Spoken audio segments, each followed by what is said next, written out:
And welcome to another Cardinals Nest here on HBC TV 25. This is the show devoted exclusively to St. Mary's University and its athletic programs. I'm Dean Beckman, joined once again by the Sports Information Director for St. Mary's, Donnie Netto. And Donnie, later on in the program, we'll talk to Jeff Halberg. Jeff is the head coach for women's and men's tennis, and they've been rolling some time now here in the spring, so it's a good time to get caught up on how the tennis teams are doing. Yeah, the nice thing with indoor courts is they can actually start their season a little bit earlier than having to rely on outdoor courts alone. So Jeff's been going for quite a while now, and he's a veteran of the show, so we're not worried about that one. He knows what's going on, so it'll be fun to have him on, talk some tennis. He's got some individuals that are really playing some outstanding tennis, and it's going to be fun to kind of pick his brain in terms of what he sees, not only for the rest of this year, but in the future as well. All right, so we'll get to that a little bit later on here in the program, but first, let's take a look at this past week in St. Mary's athletics, and we'll begin with the baseball team, Donnie, because today, as we tape this, they are getting set for the conference season. They play Gustavus, and then they have a couple of heavyweights in the conference coming up in St. John's and St. Thomas. First, though, they've got to take care of business at home against Gustavus. That starts today. How would you assess up to this point their non-conference schedule? Well, I think one of the things you have to look at is you have to dig a little deeper than just the overall record, because they're hovering right around 500, which you would think is a little down for them, but they've played some extremely good teams, and I know that Coach Winicky set up the schedule this year with that in mind, is making sure that the competition that they're playing is very high level, so that when they get into the conference, where every game matters and every team is so good, that they're going to be ready for that. And I think that they really accomplished that during basically the non-conference portion of their season. A good split against UW Oshkosh last week with a win in the first game and then a loss in the second. But they're playing good baseball, and I think that that's what's got to happen is you want to roll into the conference season playing well. They're getting great pitching. R.J. Brown just continues to amaze. I mean, the guy is really pitching well, and it's a testament to the program. You look at somebody like R.J., who really his first 2 years hardly played at all. Now he's become, right now, halfway through the season, he's the ace of the staff. So great to see that, you put in your time, you put in the work, and good things will happen. And I know that Coach Winicky really prides himself on that type of a program, is you put in the time and the effort, and you'll get rewarded for it. Right, and of course, his pitching coach is TJ, initials all over the place here, but obviously TJ paying off some dividends, a key assistant for Coach Winicky. Yeah, I think you got to tip your cap to TJ a little bit. TJ played for the University of Minnesota, was a pitcher there, so he's got great experience. His father, who recently in May passed away from leukemia, was the pitching coach at the University of Minnesota, so there's some great family ties there, and TJ brings a wealth of experience, and I think that the pitchers that we have are really kind of feeding off of him. They're able to not only learn from him, but they can ask him a lot of questions about how to approach the game, how to approach a day off, and what TJ, what did you do when you were pitching, and how did you handle this situation? And those are things that, while Coach Winicky's good at it, I mean, TJ lived it. So I think that really kind of helps our pitchers and really gives them a different perspective from just Coach Winicky. Yeah, and not only do the Cardinals have to play at St. John's and at St. Thomas this year, but they have to do it back to back, and so those are coming up after the Gustavus game. Yeah, it's a tough start to the regular season conference schedule for the Cardinals. Like you said, Gustavus, a very good team right now, playing very well, and then you go to St. John's, a team that won the conference playoffs last year, and then you've got St. Thomas that won the regular season last year. You've got them next week as well. So yeah, it's a tough start, and I think that the way the Cardinals are playing right now, I wouldn't be surprised we tape next week. We're talking about several wins in that 6-game stretch. So the pitching has to continue. They have to keep getting good quality pitching. Ryan Wolf pitched a great game last week, as did Jesse Barron against Oshkosh. Both of them went over 6 innings, which is outstanding for a starting pitcher. And so if they can continue to get good starting pitching and their offense can continue to swing the bats the way they do, led by the person we talk about every week in Ben Berkeley, that they're going to be just fine. Yeah. Of course, softball has started a week earlier in conference play. They started this past week for the Cardinals, taking on St. Kate's and St. Ben's, and a couple of losses for the softball team, and really was the offense just not able to generate enough runs in those two contests 4 games where they come out on the losing end. Yeah, you know, we talked about it last week, and right now that is the struggle that they're having, is generating offense. We, go back to the Luther games. You're playing the 9th-ranked team in the country, and you get 4 home runs, all of them in the first inning, and that's essentially all you get. You go into St. Kate's, which had been ranked nationally when they played them, and you come up without any runs, managing just 5 hits in the 2 games. So the offense has got to pick up. They've got to find a way to get that offense rolling, and you've got Ashley Betzold in the pitcher's circle, so you know you're going to get quality starts from her every game.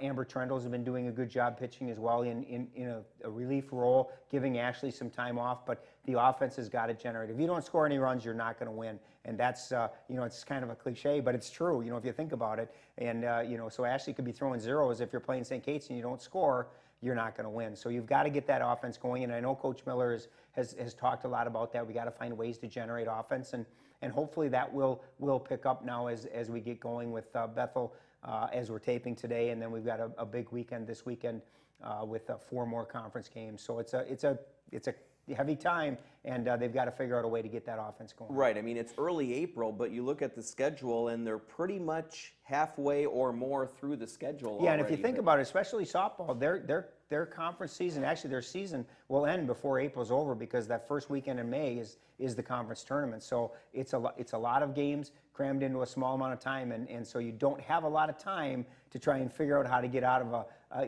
a rut, but they're going to have to do it in quick fashion. And I think one of the advantages for both softball, baseball is that, and I'm sure Coach Miller has relayed this to the team, is that you can turn it around quickly because of the doubleheader status. Absolutely. You're playing 2 games for each contest on the schedule, so you can really turn that record around quickly. Yeah, no question. And that's the thing, you look at, as we're talking, they play on Wednesday, they play on Saturday, they play on Sunday. That's 6 games, in the next 4 days. So yeah, you're right. You can turn that around. You can go from 6-14 to 12-14 in a hurry. So they've just got to continue to push forward, try and stay together as a group, kind of wade through this adversity that they're having, and turn it around. And once they get things rolling, especially with Ashley in the pitcher circle, if they can just get their offense clicking a little bit, they're going to have a good shot at winning. All right, let's go to track and field now. Big home meet for St. Mary's, and it was the Dingles and Brigham Invitational this past weekend on Saturday at St. Mary's,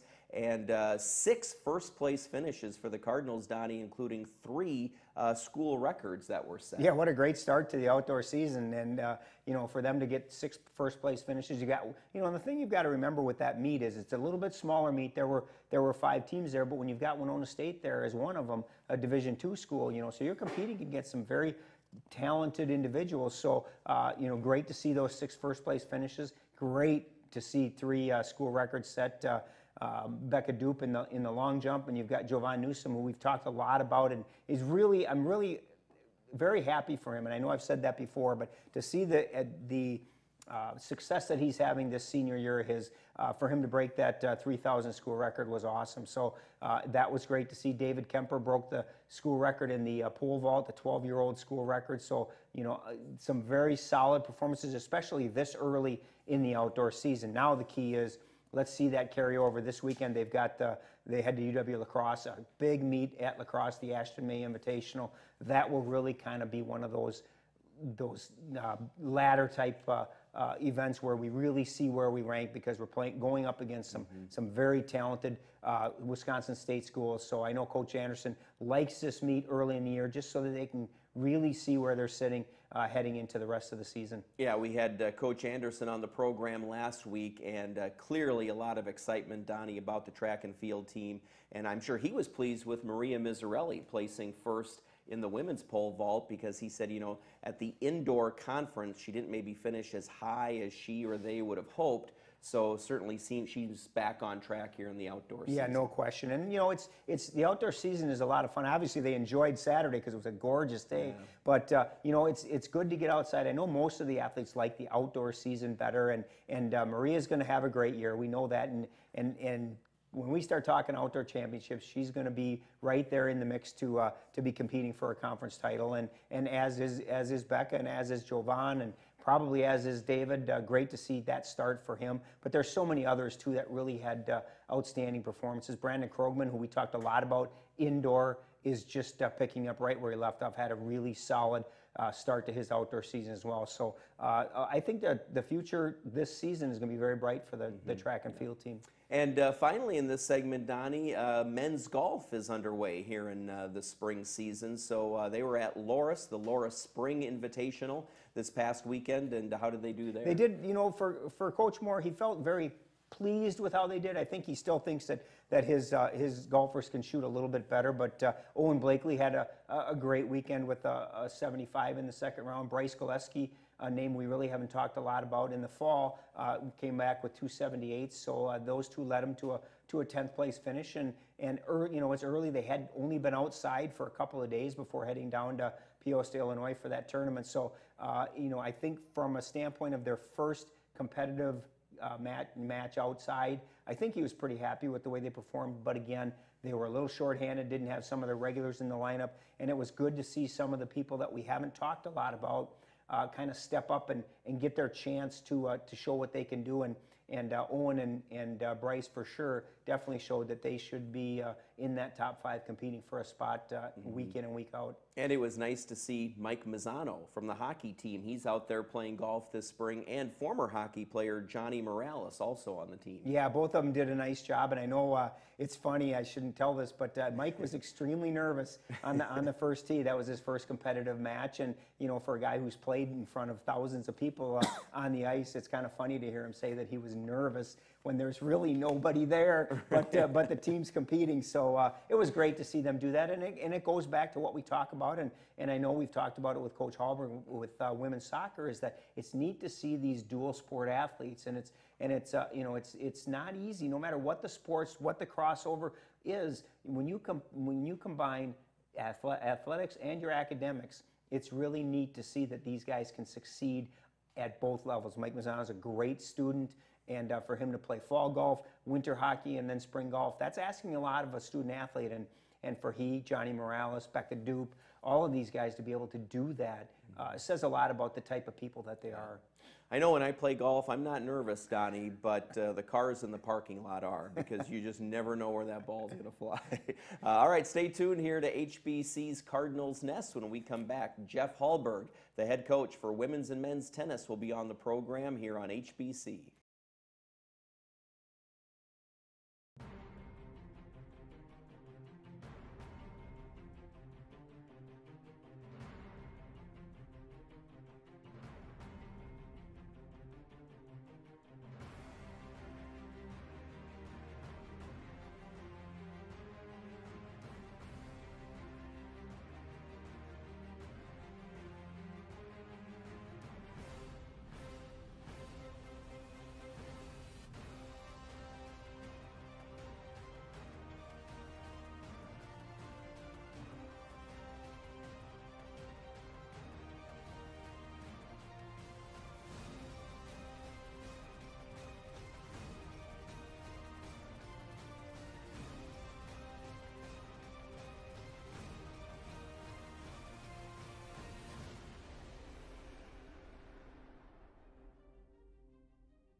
And welcome back to the Cardinals Nest here on HBC. Dean Beckman, Donnie Netto, and Jeff Halberg joining us. Jeff is the head coach for women's and men's tennis at St. Mary's. And Jeff, we had you on at the start of the tennis season, back earlier when the snow was still flying, so that's beyond us now, but you kind of gave us a preview of the women's and men's teams there. So let's start off with the women's team, and we can kind of look at how the team has progressed up to this point. So a good record, 9-5 overall, 3-5 in the conference.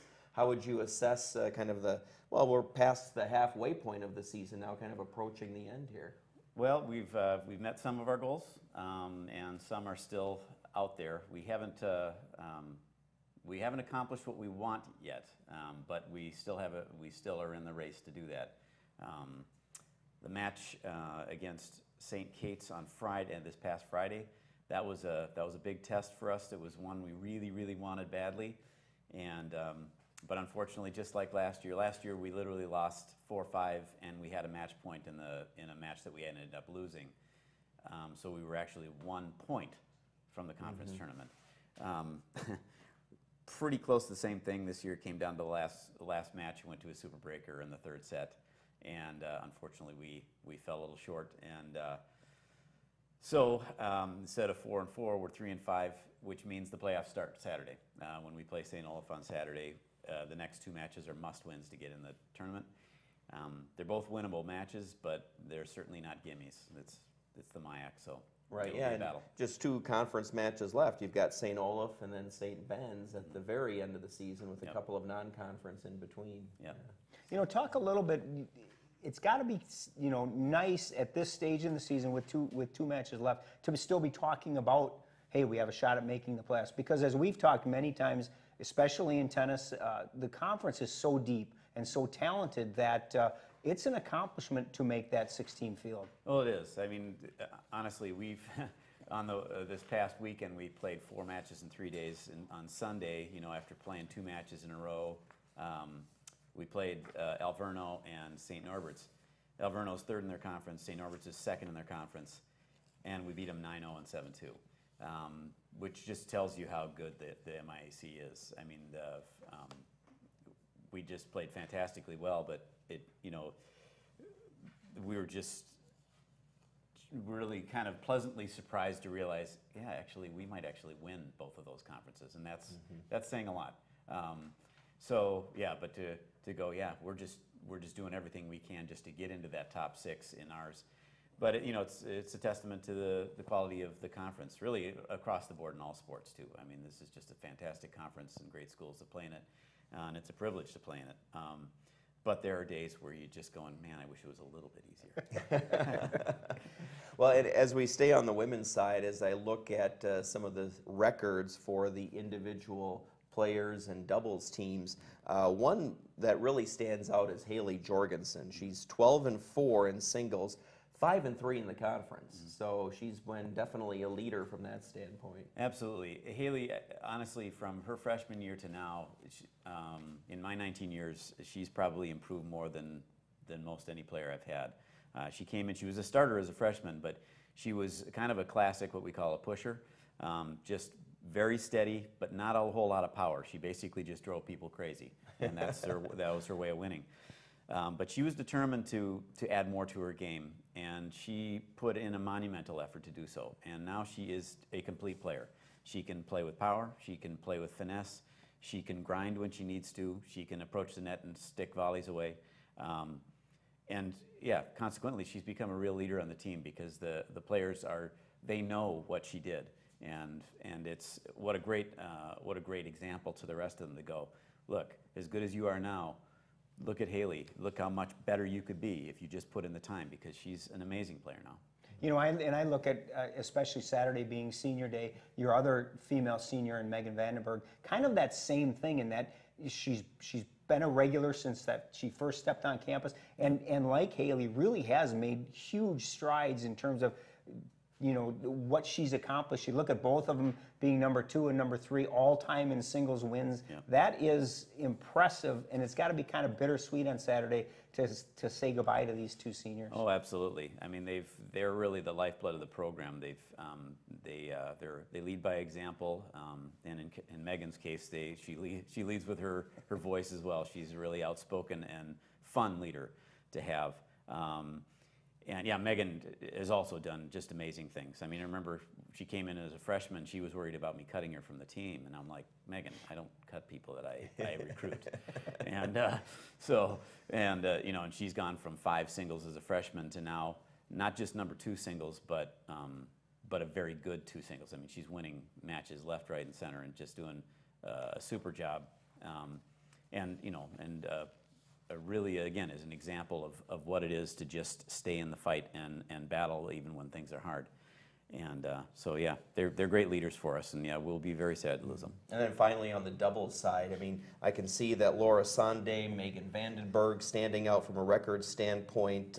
I've also got Haley Jorgensen, Marissa Kinzer. What are you seeing in doubles that maybe doesn't show up on the stat sheet here?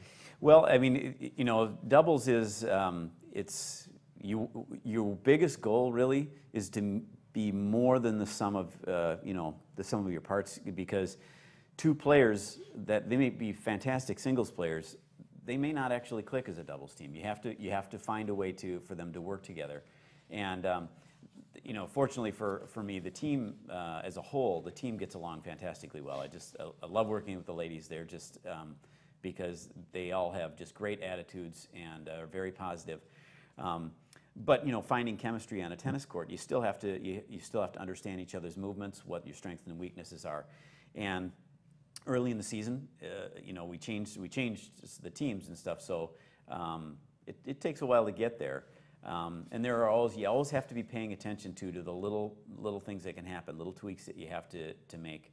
I mean, I know going into practice this week that we'll be working on some key features just because I tell the ladies that in the conference level, the difference between winning and losing can often be just a couple of points. So doing just the little things right may make that difference between victory and defeat. And so you know, we'll be keying on those things right up until Saturday against Olaf. So. Let's flip over to the men's side a little bit, and we talk. I think it's important to talk first about your senior, as we were talking about senior day. You do have one, even though it feels like you should have about 6, because your junior class has been there since, you know, for 3 years, been in the lineup. But Andrew Johnson, your lone male senior, talk a little bit about him and what he brings to this team. Well, Andrew keeps things I think on a good perspective. He loves his tennis, but tennis isn't his life, and he just likes it to be a part of his whole college experience. Came from it, obviously, a very, very successful team. He's a state champion for Rochester Mayo, so he knew what it takes to win when he came. The one thing that I think was, you know, kind of a flip for him, though, was that though he was used to winning, he wasn't used to losing matches, you know. And of course, in our conference, there's nothing given to you, and so he had to face, you know, because Mayo would have maybe, you know, 5 matches a year that were actually a challenge, and the rest were just easy for them because they were just so deep. Where now he's like, wow, every match is difficult. And on top of it, he's such a good doubles player. He's playing #1 doubles. He's just got an incredible return to serve. His hands are incredible at the net.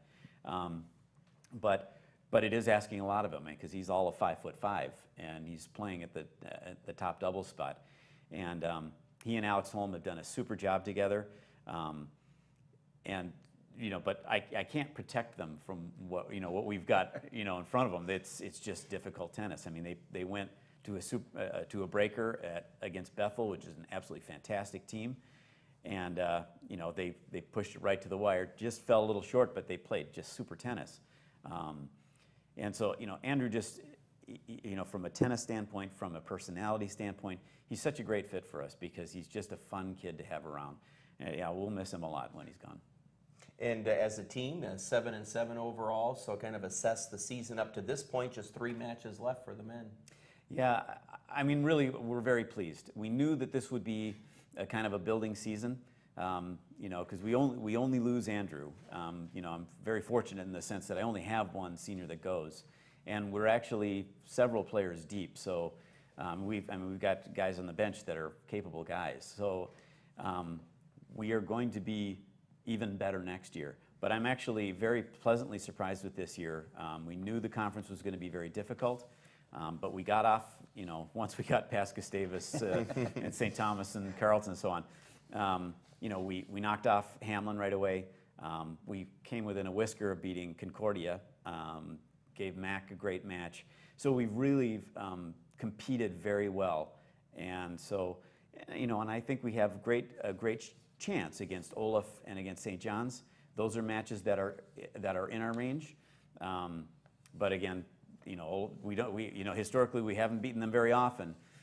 So you got to take your chances when they come. And so hopefully we'll bring it on Saturday and then again at St. John's. And you have a freshman, Robbie, and I don't want to mispronounce his last name, so I'll let you pronounce it. Robbie Sobzak. Sobzak, really doing well, 8-5 as a freshman.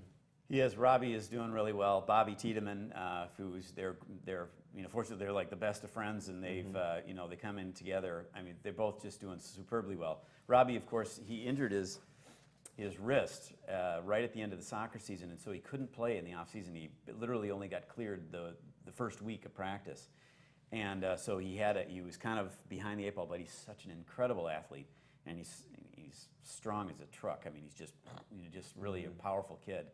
So he's come along very fast, and you know, he's going to go nowhere but up.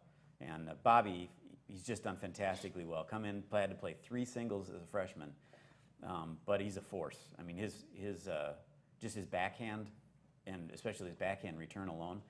Frankly, it's probably the best backhand return I've ever had in 19 years, and he's a freshman. Right. He just hammers the ball, and it's so it's just they have nothing but up. You know, as far as their ceiling, it's very high, and so I'm really excited for those guys. All right, we got to run here, but one last thing, Jeff. You know, earlier Donnie called you the veteran of the program. Is that a compliment or? Oh, well, you know, yeah, veteran, old fart, whatever you want to call me. But yeah, you know, obviously a few coaches are, you know, moving on to bigger and better, greater things. Who knows where they're headed? But yeah, I suddenly realized that Donnie and I are the old fogies in the athletic department. And I'm like, how did this happen? Yeah. It is amazing, though, isn't it? I mean, it's been 19 years, how fast it does go. Yeah. I still think of, you know, the first athletics I was in, and I'm just like, okay, I just gotta figure out how to fit into this group, and suddenly I'm like I'm the old head, and it's like, okay. All right, we got to run. We'll be right back to tell you about the week ahead in St. Mary's athletics. That's next on the Cardinals Nest.